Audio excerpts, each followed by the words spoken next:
Welcome to the F+L podcast. My name is Vicky Denton and I'm your host. Our guest today is Flavio Kliger. Flavio is the president of Lubrizol Additives, and this is his first time on the show since he was appointed president last year. So welcome to F+L podcast, Flavio. Thank you, Vicky. It's a pleasure to be with you today. Yes, we were just talking about a little bit about your background. You mentioned that you grew up in Brazil. You moved to the United States 13 years ago. Tell us a little bit about Brazil. What are the things that we should know about Brazil, and how different is it from where you are currently located? Yes. Well, I grew up in Brazil. I was born in Brazil, first generation Brazilian. And I grew up in Brazil in the 80s during all the hyperinflation and instability there that attracted me to economics. I was very intrigued by economic science, so I went to the economics science college, and I never planned to work in the chemical industry or lubricants. I used to say, you don't choose lubricants, lubricants choose you. Everyone who works in this sector happened to be exposed and then never wanted to leave. I think I got a bug too once I was exposed to lubricants in 2013 in my prior employer. I fell in love with the industry and I never left. And in 2017, I had this opportunity to join Lubrizol, which I had as the most reputable player in the industry, and I didn't hesitate. I joined Lubrizol by the time to run the finished industrial fluids. We had a great 5 years in that business. We had a growth journey, delivered a lot while having fun along the way. Lubrizol is an excellent company to get the best out of you, enable you to drive change, and then in line with that, I had the opportunity last year to accept the role to be the president of Lubrizol Additives and run the division globally. So I've been doing this job since January 2nd. 1 year and a few days. When you were growing up, did you ever say to yourself, I want to be president of a major corporation one day? No, I had ambition, but that was not my main driver. I was quite focused always in my next step, not in the end game. I had that belief that you keep doing the right thing, delivering, doing the right thing for the people, for the customers. You keep progressing. I had ambition, but I was not obsessed about I need to be a president one day. But I had an intuition that if I did everything right, just could lead me into something like that. So far, 1 year later, Flavio, were there things you expected but didn't come to fruition, or were there things that you completely did not expect that came to fore? Tell us a little bit about your 1 year experience as president. So I knew exactly what was expecting me and what the opportunity ahead of us was in Lubrizol Additives, and I wanted to do it. I was excited about the opportunity. We had an entirely new executive leadership team here, which is a team that is a pleasure to work with, and I really wanted to work in that team. I could see myself working with our new CEO that was incoming too since October. Rebecca Liebert has been our CEO. We had alignment on the vision. So I knew what the opportunity was ahead of us. What I didn't expect in my first year was the destocking that happened. It started in the second quarter. I don't think any player in this industry could have planned for what happened since the second quarter of this year. But one learning that I got throughout my career is when the market does not help you, you gotta own your future. You gotta control what you can control. Don't be distracted by the headlines in the news. You gotta focus on what you can control, and that's exactly what we did. So, Which region, Flavio, was affected the most? Was it China because of the slowdown in China? um, the regions were affected almost equally. It was more pronounced in actually in the Western world, but every region was impacted by destocking. Which is interesting because if you look at the GDP last year, almost every country had a reasonably decent economic growth. So I think, if I'm not mistaken, China reported 5.2% for 2023. Um, I can't remember what the United States was, maybe between 2 and 3%.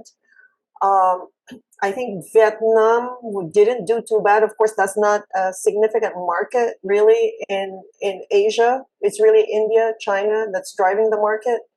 Mhm. Um, isn't that not aligned basically with what the figures are coming out of the World Bank, for example, and the IMF?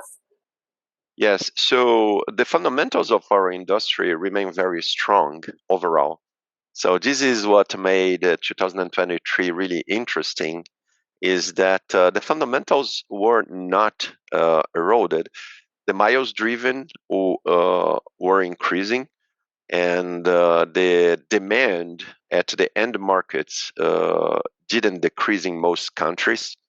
But there was actually a lot of inventory in the supply chain, because you're coming from 2 years with pandemic, shortage of raw materials, Texas freeze, and the market was operating with the mindset that to be reliable, you had to have higher inventories than historically. So the market put these challenges behind, and there was no need to be sitting on all that inventory in the value chain.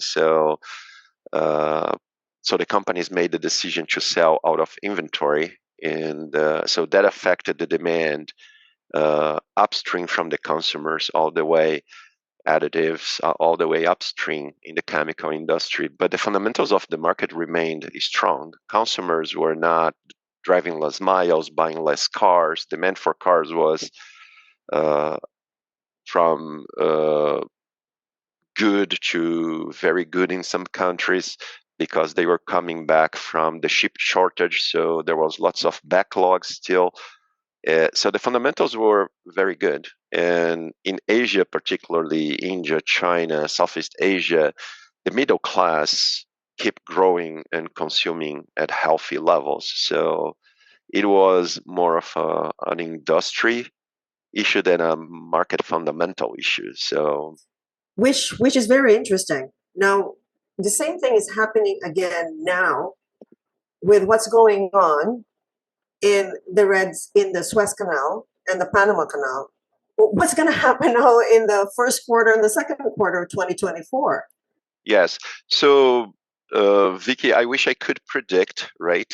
But our principle is we focus on what we can control, and we make sure that we have all the business continuation plan to meet the needs of our customers. There were lots of learnings during the pandemic and during the raw material shortages. We made good progress, both as Lubrizol and the industry overall, investing more time in business continuation plans. So I will give you one example. The first time there was a freeze in Texas, um, companies would take 2 months to come back from that. Then the following year, it took 2 weeks. So we are predicting that this year we might be down for 2 days. So the market really improved. It became the new normal, and we invested a lot in solidifying these value chains, learning from the disruptions, and addressing root causes. So we are at the best historical levels of reliability now. Reliability came to the top of the agenda. Our on-time delivery are at historical highs because we were very humble looking at our continuation plans and addressing the bottlenecks. So right now, our supply is not affected by the Red Sea crisis. We are requesting our customers that are affected. We are communicating closely. We are requesting that they place the orders in advance because we may need to reroute shipments, and there is a shortage of containers caused in some locations. But we were a way more proactive than we would have been before all the learnings from the last 3 years. There was a lot of industry learning on that regard. There Yes, is no customer, there is no player in this industry today that does not have a business continuation plan. and I think any major additive supplier today has a global supply chain. Yes, yes, we do have a global supply chain, very solid one. We have multiple hubs around the world. Zhuhai, which we operate since 2013 in China, is a global hub for us, and we have plants in Americas, Brazil, United States, two in France, just to mention the largest ones. So it's a global hubs, and in addition, we have close relationships with global suppliers too. So When you say global hub, Flavio, do you mean that these hubs are producing components or are they blending the components? yeah, Zhuhai do both. They make intermediates and they make finished products, and we blend that too, and we derm that too. So Zhuhai is a very comprehensive site for us. What is the current capacity of Zhuhai at this point? Yeah, we do not usually disclose that information because it depends on the level of complexity you accept in the plant. It affects how much product you can get out of it. But what I can tell you is that we are very well positioned to keep fostering the local for local mindset, to prioritize supplying locally and making product in Asia for Asia.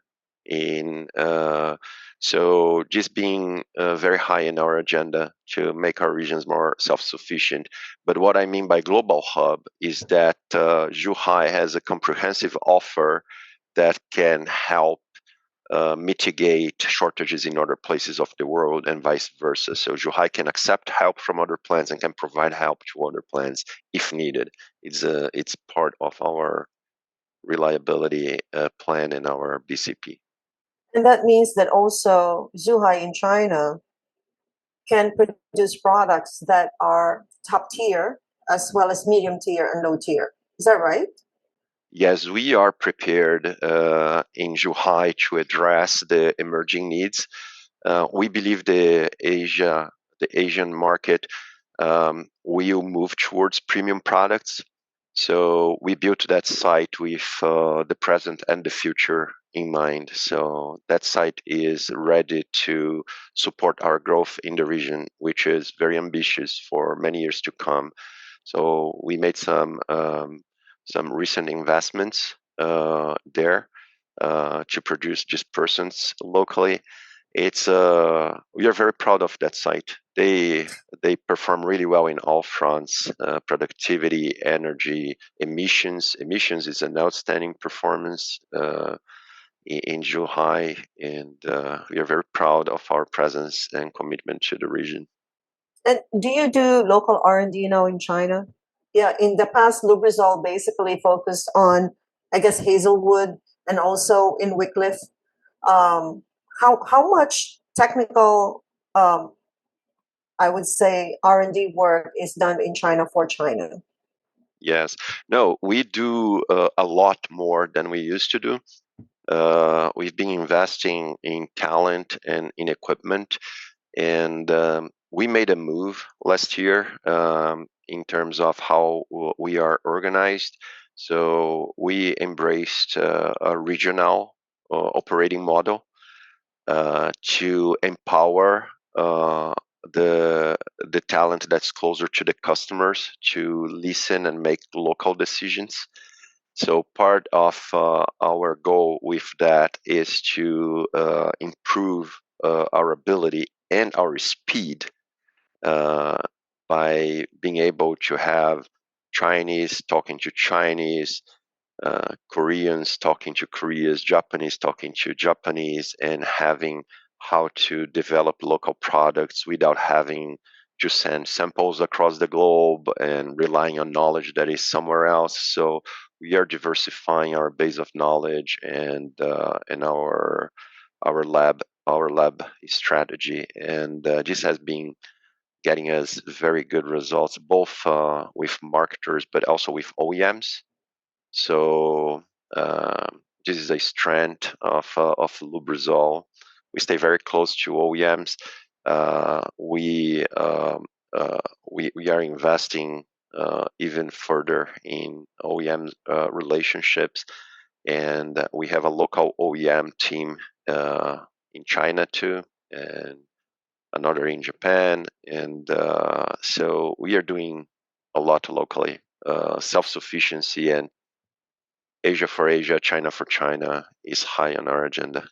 Yeah, so actually among the international additive suppliers, Lubrizol came into China earlier. And since that time, I would say two things have happened um, in the political and the economic scene. The first one, of course, is US China trade relations have worsened over time. The second is suddenly you have so many local Chinese additive suppliers entering the market. Which one do you think is tougher? To compete against local Chinese producers who can offer lower prices to local customers, or the big picture? If the trade relations worsen further, what's going to happen to your global hub in Zhuhai? Mhm. So, Vicky, the when we are in Asia, we are Asian. Our talent is local talent, right? So we behave very locally. We want to be perceived by our customers as local collaborators. So the fact that a company is owned by a Chinese shareholders does not make them more Chinese than we are when we are in China. Our talent is Chinese. We have people speaking in Chinese about the needs. We develop close relationships with the local markets. So who owns the company actually does not drive a different behavior and relationship with customers. The mantra is customers first. You got to be very close and know your customers, and only local people can do that. I can't live in a world where I think we can understand the Chinese customer, the Japanese customer, the Malaysian customer better than someone in China, in Japan, in Korea, in Malaysia will do, right? So that's why we decentralized the relationship with in between US and China is in my list of the things I can't control. And the mindset we apply is we build processes and tools to help our customers thrive, no matter what happens with that relationship. I don't believe there will be decoupling. No one talks about decoupling anymore. There is a lot to lose in that relationship, so that is a very unlikely scenario. So there will be a more incentive to local for local, and we are ready for that. So actually, we are being very proactive in having local teams working for our customers. So this is not the geopolitical factors is not something that keeps me up at night, honestly. Fabio, how much influence did you have in localization? Having been raised in a country outside the US, you obviously have a very international outlook, more international than perhaps someone who was born in the United States. Did that have a big impact in the decisions over the past how many years you've been in a senior level position within Lubrizol to have a very local, um, you know, let me put it this way. In the past, Lubrizol would send an expat to Singapore, for example, or China. You're not doing that anymore. Yeah. So, Vicky, I am a proponent of diversity. So, the fact that I have a different background does not make me better. It makes my contribution valuable in a diverse team that will have other people with different backgrounds. So diversity of backgrounds is very important. So I think nationality does not drive global mindset. I think we have a very, if you look at our executive team, we speak so many languages, and we have people from all continents and different backgrounds represented there.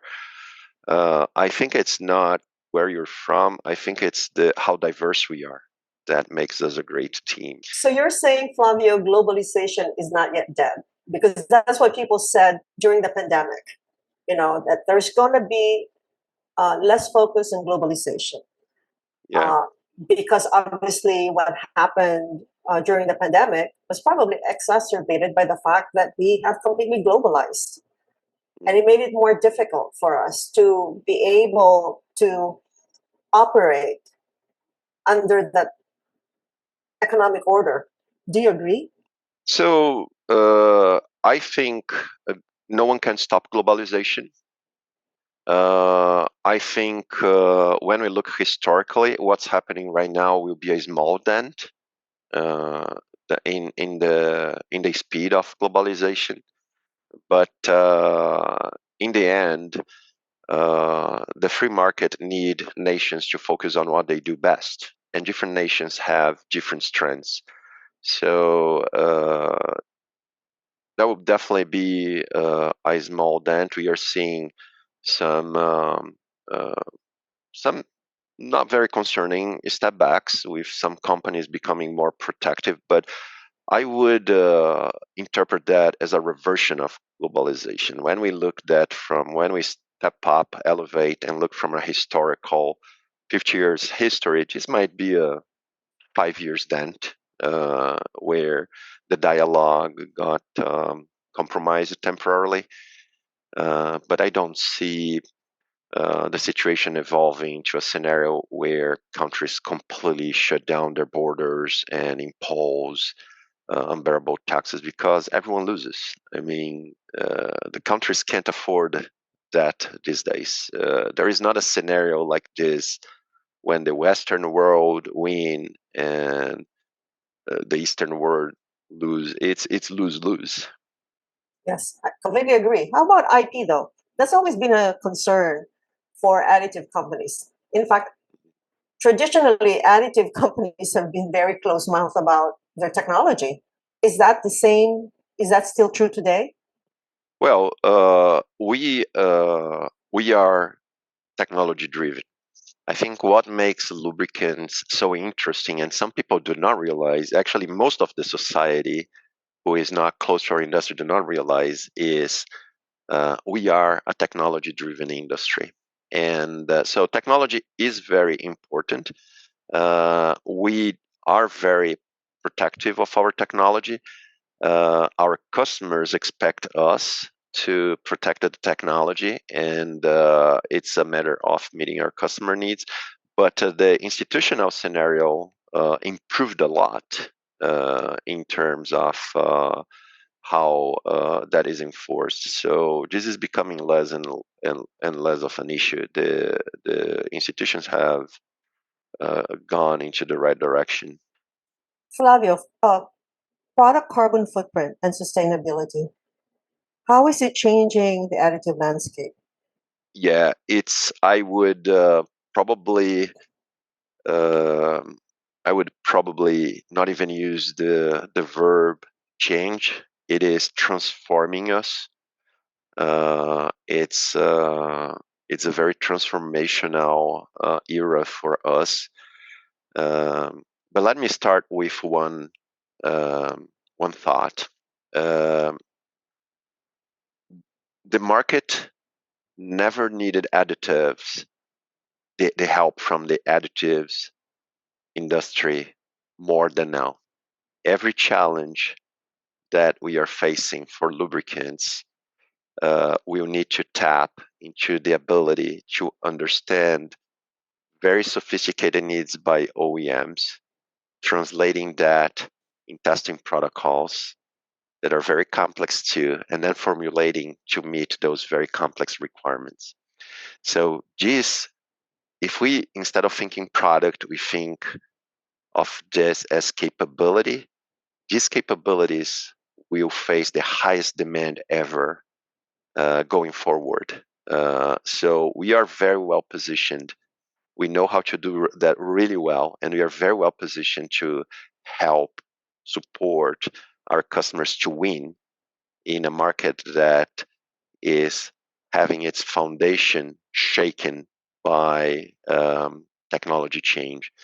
So there is still a lot of work being done to make internal combustion more efficient that lots of people do not talk about, but internal combustion is still faces tremendous pressure to be more efficient. So there are lots of R&D work still for the next several years into that, and of course there is our industry will need to enable the fuel agnostic mindset, biofuels, hydrogen.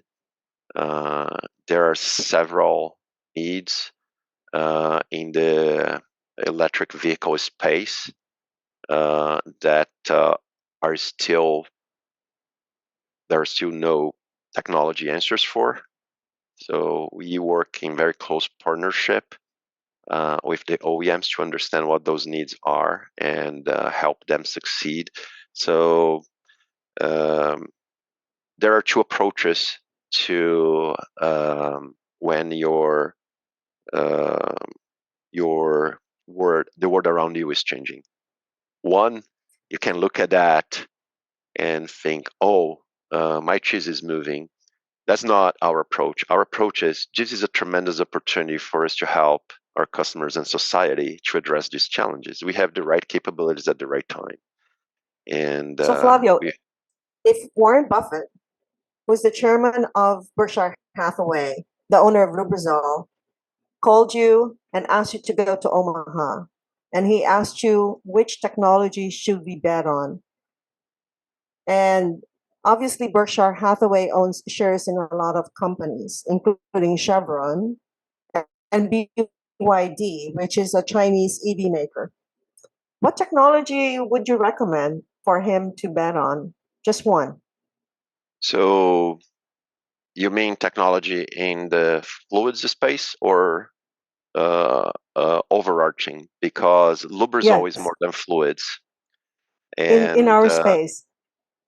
yes, so we've been working as one Lubrizol, and our belief is that this will not be a one disruptive technology. It will be a combination of several uh, technologies that will make a difference. There will not be a disruptive holy grail to the industry.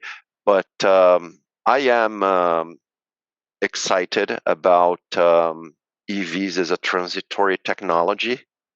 But I am watching very closely, especially when OEMs mention it. I'm watching very closely what is going to happen with internal combustion hydrogen.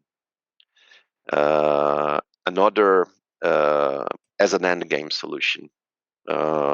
Another technology we are very excited is our Evogen line of for e-drive line.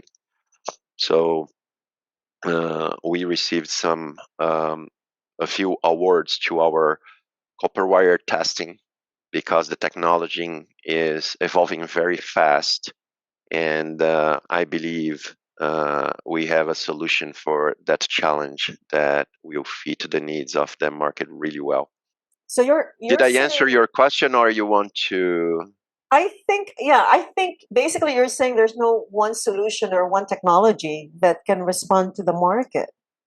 Well, and different geographies will have different solutions because different regions will have different energy matrices and different challenges and different regulatory environments and different market culture. Some cultures, the culture in some countries is more willing to sacrifice consumers and drive consumers' choices. Some other cultures are more resistant to influence and narrowed customer choices. Some cultures, the government drives a mindset of bans. In other countries, the government prefer to drive mindsets of evolution. So there will not be one size fits all. So it's a tremendously ambiguous environment where the solution is listening to your customers and speed. So that's why we built our operating model to offer just that, agility to our customers. Listen locally, develop locally, and respond to local needs with agility. So different, that will not be one size fits all. I think that's a That very is good, yes, go ahead. That's the only thing. That's the only certainty we have, honestly. I think that's very, very well said. I guess as a parting question, what would you like people who are viewing our podcast to take away um, from Lubrizol? What can we expect from a company that's been around for so long, one of the first actually in the industry um, to work on additives, and has been there for a long time, developed so many relationships with OEMs around the world, so many first. What can we expect further that you can achieve? What else is there? Is there something else that we can expect, or? There is a lot more. We Lubrizol loves challenge. We love to address the most complex challenges to advance mobility, improve well-being, and advance modern life. That's what we do for a living, and we do it well in understanding very sophisticated needs, translating it into testing and formulations that address those needs. This excites us. This is what we do well, and it's a skill that will be needed for the society to evolve. And so we are very excited to listen to our customers, understand their needs in a level of depth that not many companies can do and address those needs.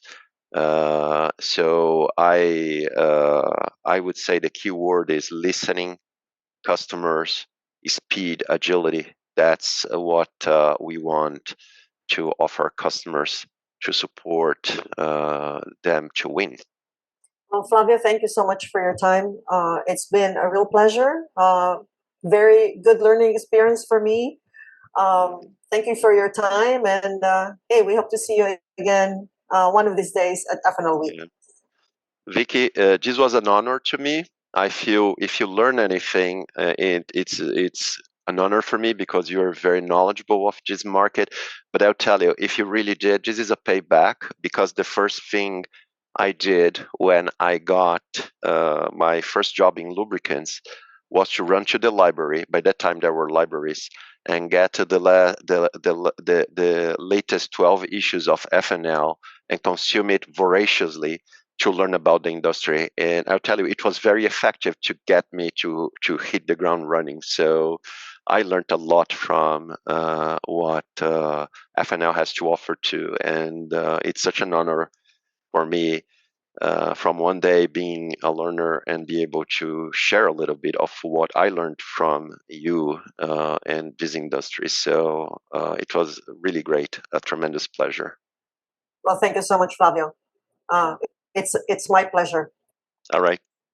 Have a great day. Have a great Bye-bye. evening. Thank you. Bye-bye.